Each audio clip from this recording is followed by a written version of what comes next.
سلامونه دوستانو، امید لرم چې ټول بروغ جوړ یې. په هنګو کې د یو وژل شوی ماشومې مدیحه قاتل گرفتار شو. دغه قاتل څوک دی او په خپل بیان کې څه ویلي دي دا ټول معلومات په همدې ویډیو کې وګورئ، خو د ویډیو نه مخکې زموږ چینل خامخا سبسکرایب کړئ. دوستانو، د خیبر پښتونخوا په هنګو علاقه کې څه موده وړاندې یو واقعه مخې ته راغلې وه چې پکې 9 کلنه ښایسته ماشومه مدیحه سره ناروا زیاتې شوې وه او د هغې نه وروسته هغه وژل شوې وه.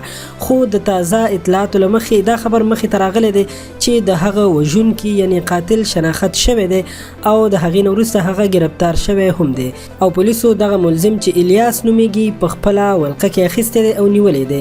د ډي پي او شاهد احمد خان له مخې چې وایي د مدیحه وژونکی یعنی قاتل د هغې خپل د تره زوی الیاس دی چې د هغه په خلاف په کاروای باندې دغه ملزم گرفتار شوی دی او هغه چې په کوم آله یعنی تمانچه باندې دغه واردات کړي دي هغه هم د هغه نه نیولي دي. د تفصیلاتو له مخې 9 کلنه ماشومه چې مدیحه نومېده څو ورځې وړاندې د ناروا زیاتي ښکار شوه او بیا د هغې نه وروسته په ځنګل کې غورځولې وه چې د شا له اړخه په تمانچه باندې هم ویشتل شوې وه. د رپورټونو له مخې د طبي معاینې په دوران کې د ماشومې په وجود باندې د تشدد نښې هم لیدل شوي دي او ډاکټرانو ویلي دي چې ټوله شپه دغه مړی په ځنګل کې پروت و، نو د دې وجې نه د ماشومې جسم سخت شوی دی.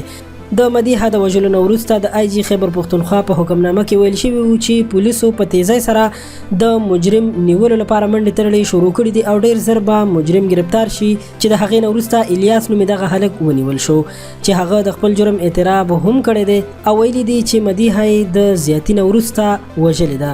د یادولو وړ ده چې په قومي سیملۍ کې د دې نه وړاندې د دغسې مجرمانو لپاره د سرعام اعدام یعنی پانسۍ سزا غوښتنه هم شوې وه، خو اوس خلک په دې انتظار دي چې کله به دا قانون عملي کیږي ځکه چې دغسې کړنې په پاکستان خصوصا په خیبر پښتونخوا کې ډېرې زیاتې شوي دي. قدرمنو دوستانو، دا یو تازه خبر چې تاسو سره مو شریک کړ. مهرباني وکړئ ویډیو در سره لایک کړئ او خپل ملګرو سره هم زموږ د چینل نه شریک کړئ. د دې جنې لپاره خامخا اواز اوچت کړئ. زموږ چینل سبسکرایب کول مو هیر نشي چې په آینده کې تاسو له تازه خبرونو او معلوماتو نه خبر وساتو. ډېره مننه.